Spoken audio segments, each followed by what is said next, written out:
Desde el siglo VII hasta el siglo XVII, en el centro de Europa, hubo episodios donde las personas morían en masa, por una razón un poco inusual. No fue un virus letal lo que estaba acabando con la vida de las personas contagiadas, tampoco una guerra o cualquier tipo de conflicto bélico. No, en realidad, fueron brotes de una epidemia de baile. Así es, no escuchaste mal, una epidemia, también conocida como la plaga del baile, en el que las personas salían a bailar a las calles sin poder parar. Movían sus cuerpos hasta que caían muertos de agotamiento, ataques cardíacos o accidentes cerebrovasculares. Hubo varios episodios masivos de este tipo. Aquí te contaremos los más relevantes. Y el caso de Estrasburgo en 1518, el caso mejor documentado, en el que, a más de 500 años, el origen de este extraño acontecimiento sigue siendo un misterio. ¿Quieres conocer más acerca de la epidemia del baile? Quédate con nosotros y conoce este fenómeno tan increíble que aún sigue dándonos que hablar, a más de medio milenio de haber sucedido. Esto es Voces Muertas.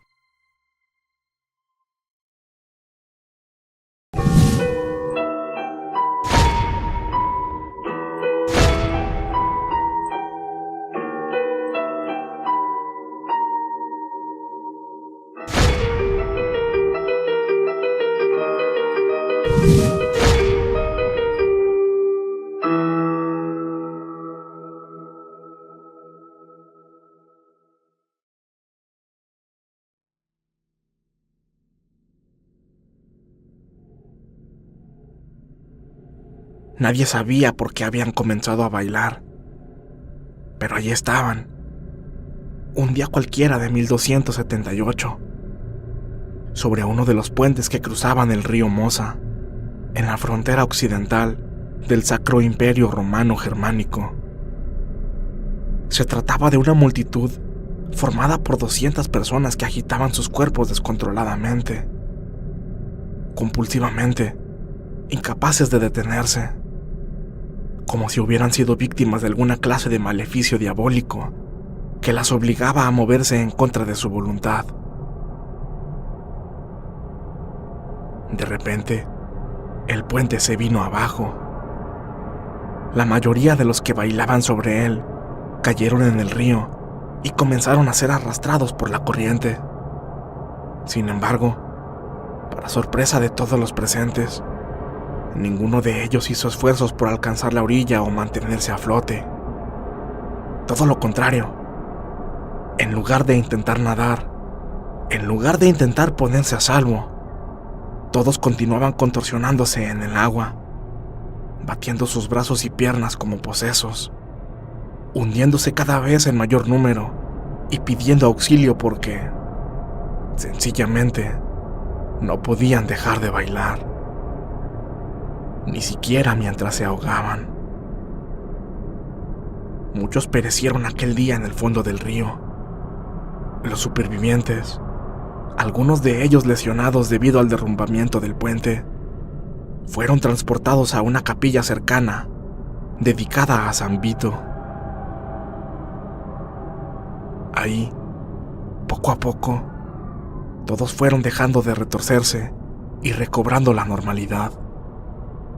Ninguno supo explicar por qué se había puesto a bailar, pero sobre todo, ninguno supo explicar por qué no había sido capaz de detenerse. Lo que sucedió en 1278, a orillas del río Mosa, concretamente en Maastricht, de acuerdo con el historiador John Wheeler, no fue un hecho aislado. Aproximadamente un siglo más tarde, apenas a 20 o 30 kilómetros de ahí, en Aquisgrán, se produjo uno de los episodios más multitudinarios de los que se tiene constancia. viéndose afectadas al mismo tiempo poblaciones tan distantes como Colonia, Metz, Utrecht, Brujas e incluso Estrasburgo, que se encuentra a 400 kilómetros al sur. 4 décadas antes, en 1237, un grupo de niños recorrió bailando y saltando los más de 20 kilómetros que separan las ciudades de Erfurt y Arnstadt, en clara similitud con la leyenda del flautista de Hamelin, originaria de la misma zona y de la misma época. Otros casos se registraron en Bernburg 2 siglos antes. Otros en Inglaterra varias décadas después. En 1428, en la ciudad-estado de Schaffhausen, hoy en día capital del cantón suizo homónimo, los monjes de un monasterio documentaron cómo uno de ellos comenzó a bailar sin motivo y no fue capaz de parar hasta que cayó muerto. En realidad, desde el siglo VII hasta el siglo XVII, todo el centro de Europa fue testigo en numerosas ocasiones de estos brotes, que, por aquel entonces, fueron denominados como baile de San Vito. Los cronistas de la época lo describieron como una clase especial de convulsión que surge de la sangre u otros humores, de tal forma que los vasos nerviosos y los instrumentos del movimiento voluntario son excitados y estimulados hasta provocar tan extraordinarios y asombrosos movimientos. Pero el caso más grave de estas misteriosas epidemias de baile fue el que sucedió en Estrasburgo, Francia, en los meses de julio y agosto de 1518. Como dije, posiblemente el brote mejor documentado de todos ellos, junto con el de 1374 en Aquisgrán. Todo inició cuando una mujer, de nombre Frau Trofea, comenzó a bailar fuera de control en una de las calles de la ciudad. Al día siguiente, ella continuaba bailando. En una semana, se habían unido a ella 34 personas, un número que se elevó hasta aproximadamente 400 bailarines en el plazo de un mes. El resto de habitantes de Estrasburgo creían estar presenciando la danza de los malditos. Intentaban detenerlos, les rogaban que se detuvieran, pero era imposible. Los escritores contemporáneos y los modernos coinciden en que aquellos que bailaban lo hacían de forma involuntaria. Se retorcían de dolor, gritaban pidiendo ayuda y suplicaban piedad.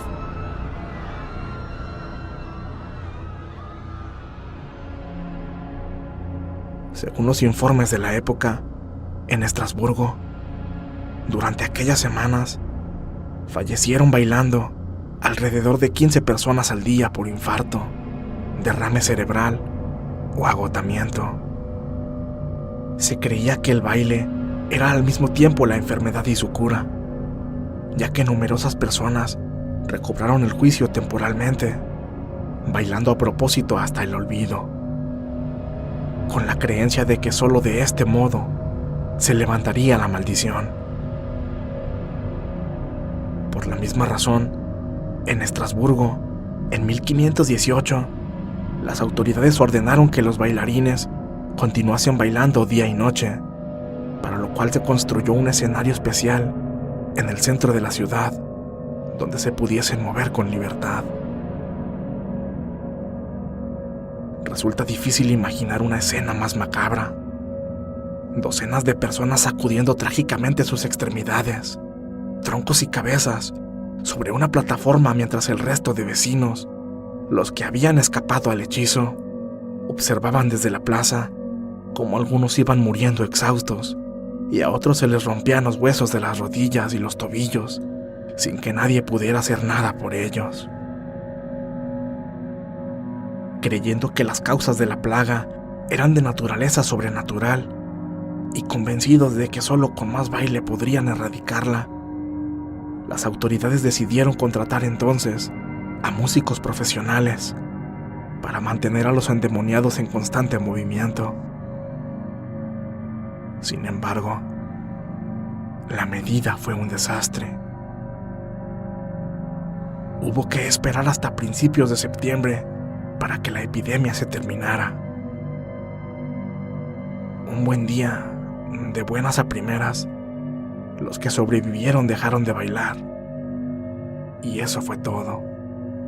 Se registraron otros casos a lo largo del siglo XVI, como el de Basilea, de 1536, o el de Bruselas, de 1564. Pero una vez llegado el siglo XVII, los brotes de danza maldita desaparecieron como por arte de magia, sin que la ciencia haya podido explicar jamás qué era exactamente lo que los provocaba. Algunos han querido encontrar cierta relación con la Corea de Sydenham, o Corea Menor, una enfermedad infecciosa del sistema nervioso producida por una bacteria. Pero esto no explica el contagio de grupos tan multitudinarios y en momentos distintos. Se ha hablado también de tarantismo, de histeria colectiva, hasta de posesiones demoníacas. Pero, a decir verdad, no hay nada concreto.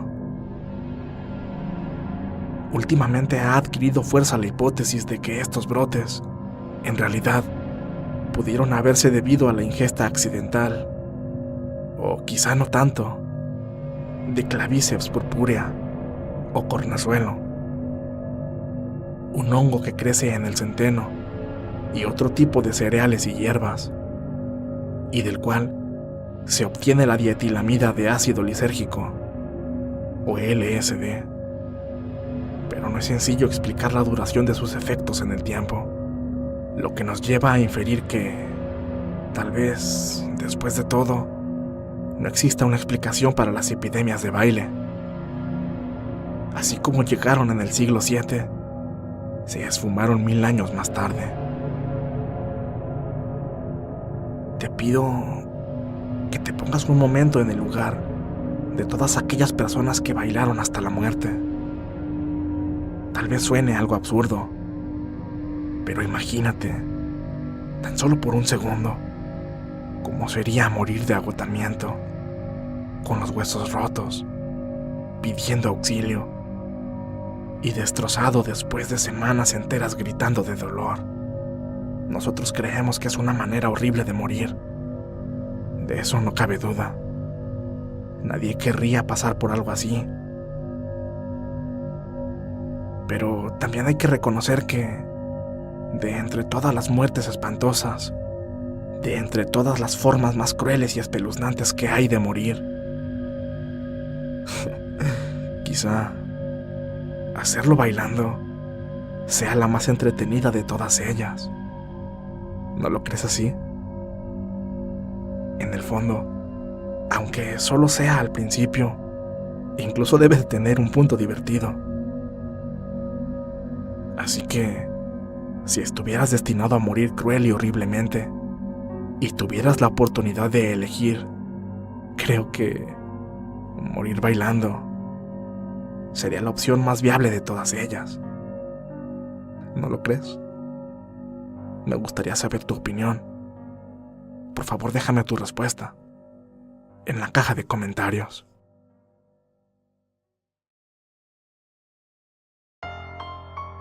Si este video ha sido de tu agrado, háznoslo saber con tu pulgar arriba. Suscríbete y activa las notificaciones para seguir escuchando nuestras historias. Únete a nuestras redes sociales para estar más en contacto con nosotros y recibir noticias del canal. Recuerda que también ahí puedes hacernos llegar tus experiencias, relatos, historias y creepypastas que quieras que narremos para todos ustedes. Con gusto te daremos el crédito por tu trabajo.